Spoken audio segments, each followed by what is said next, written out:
mu ntumbero yo guteza imbere ibisata bitandukanye haba mu nkino, mu mico n'akaranga biciye mu muziki eka n'ibindi bisata. Nibyo vyatumye Cedric Nimpagaritse arongoye AJS, Association de Jeunes Sportifs, atunganya ihiganwa yise AJS Award.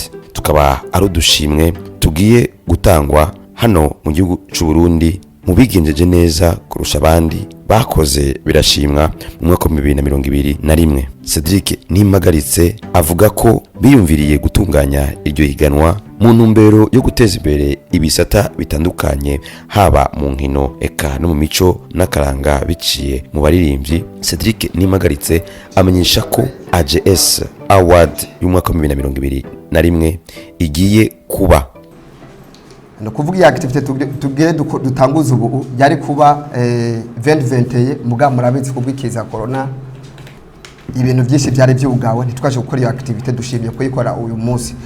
Uyu munsi numbero nyamukuru AJS twaricaye hamwe turi kumwe n'abamenyesha makuru b'inkino imico kama kugira dushobore gutora amazina yabigenjeje neza kuruta abandi muri 2020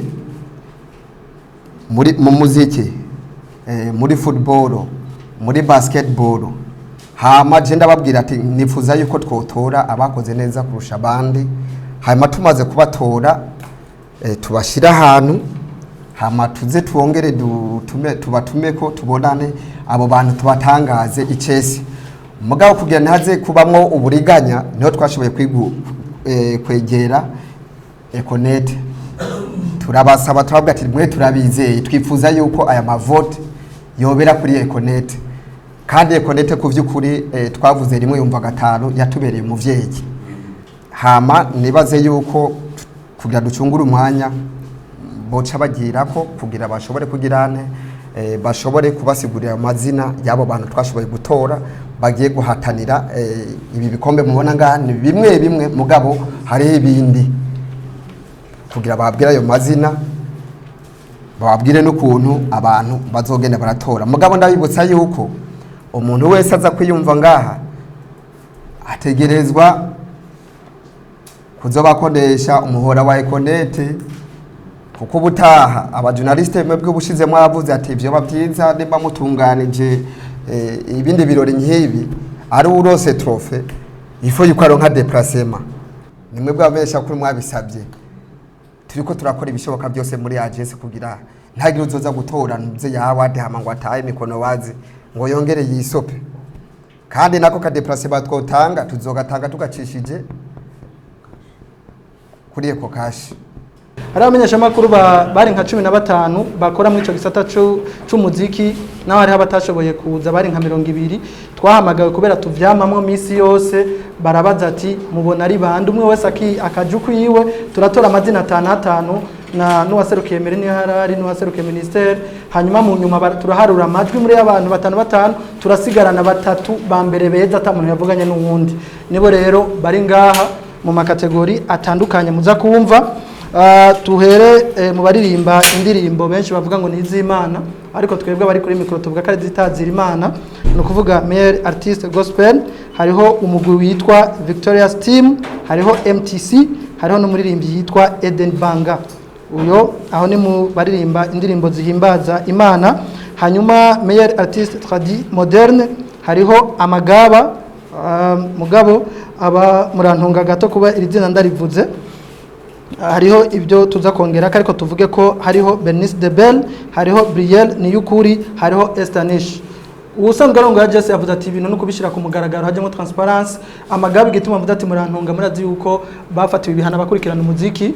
Aha rero ariho bitonya baza kuvugana ko sije ndabijejwe, ariko nico gituma ndabivuze kugira mpave mwibaza ati ko babashizemwo, kuko iki gikorwa reka gikorana na ministere. Urumva ko kandi ni mu gihugu cy'u Burundi ntidushobora kuja inyuma y'ingingo iba yafashwe n'abaturongoye, kandi urazi yuko umuntu mwiza rubaha uburongozi.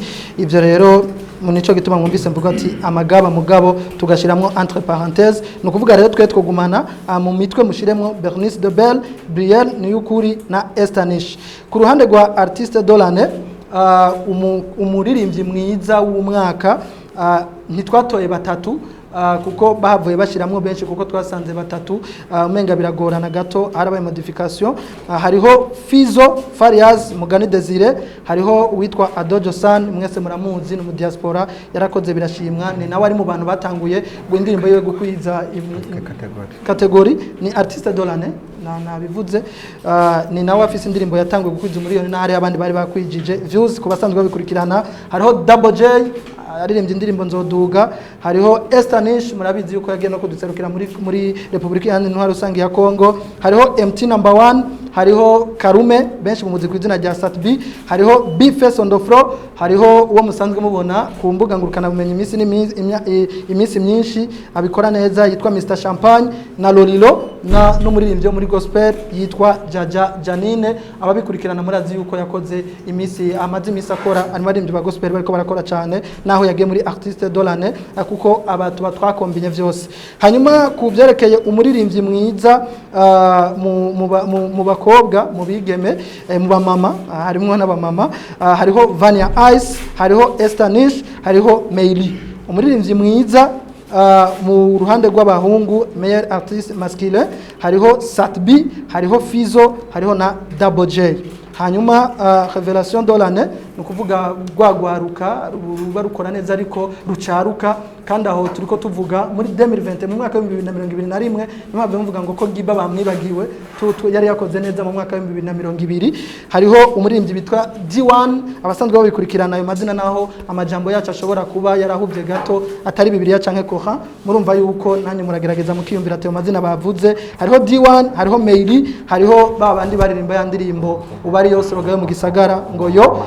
Rap Boy na Troizo abo nibo ba révélation de l'année hanyuma meilleur artiste hip hop aririmba wa mudiho bavuga amajambo menshi mu mwanya muto pajo ndibaza haca nyumva neza hariho B-Face on the floor hariho Fabilove hariho Kingorongoro hanyuma meilleur artiste Ibe hariho We Love Music numugwi witwa We Love Music hariho Satbi hariho na Double J bakazutanga kandi utudushimwe ku bakinyi bigenjeje neza haba mu migwi abakinyi bakinira ku butaka bw'u Burundi eka n'abakinyi bakinira hanze utudushimwe kandi tuzuhabwa n'abanonotsi mwigori batoye Onesime Rukundo wa Message Ngozi aronka amajwi 11 kuri 12 Ndikumana Asman Garden wa Aigle Noir togwa kuri nimero ku majwi 8 kuri 12 Hakizimana Isa wa Flambeau du Centre amajwi 8 kuri 12 Dani Cedric Urasenga Kagabo ni muri sezeruka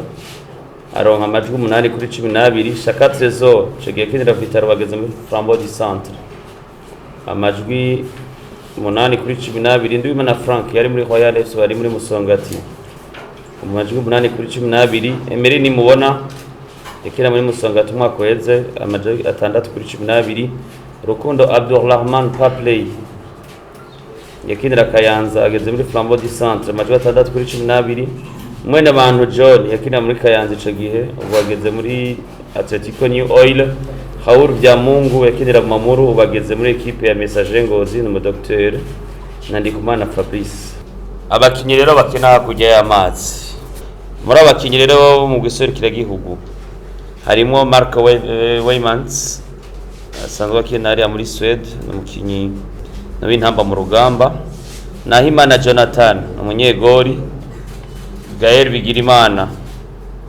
akina muri hariya mu bigo by'abongereza Berahino Saido Ntibazonkiza Saidi Amisi Mohamed Nzeyimana Philippe Amisi Cedric Nyange Yusuf Chabarara Hussein na Nizeye Eric bano bakinyi bakina hakurya y'u Burundi bashije gutogwa nabo bamenyesha makuru maradi atandukanye n'amateleviziyo yuko muri basketball bagerageje batora abakinyi 15 bigenjeje neza kuruta abandi ariho Irakoze Divine wo muri Gladiator yaronse amanota 7 kundwi ariho Niyongere nabo nyene yaronse 7 kundwi ariho Niyo Nkuru Elsa Regazere 7 kundwi Munezero Erika Regazere nawe nyene yaronse 7 kundwi hariho Havyarimana Aria Gladiator 6-7,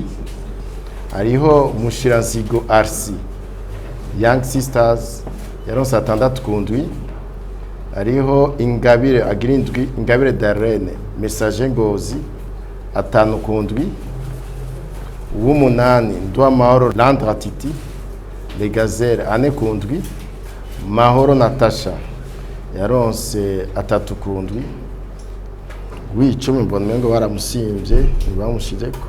11 Igiraneza RC Gladiator 3-7, 12 Dushimirimana Magnifique Young Sisters 2-7, Ingabire Steffi Gladiators 2-7, Gakima Gistrene Gladiators 2-7, Irankunda Cynthia Young Sisters 2-7.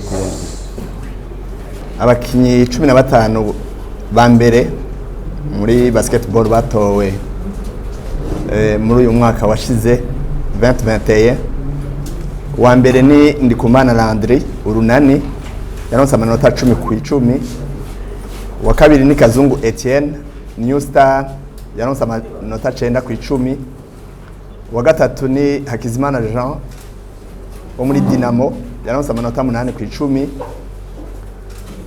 Wa kane ni Akimana Landry Jambo Gasongo Jimikana yaronse amanota 8/10.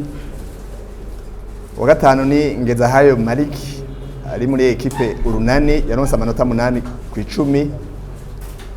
Wa gatandatu ni Peter Obrang ari muri ekipe Urunani yaronse amanota 8/10. Windwi ni Nziza Alvin Kern ari muri ekipe Ekern yaronse amanota 7/10. Umunani ni Ndagijimana Orly ari muri ekipe Urunani yaronse nawe nyene amanota 7/10. muri basket na muri football.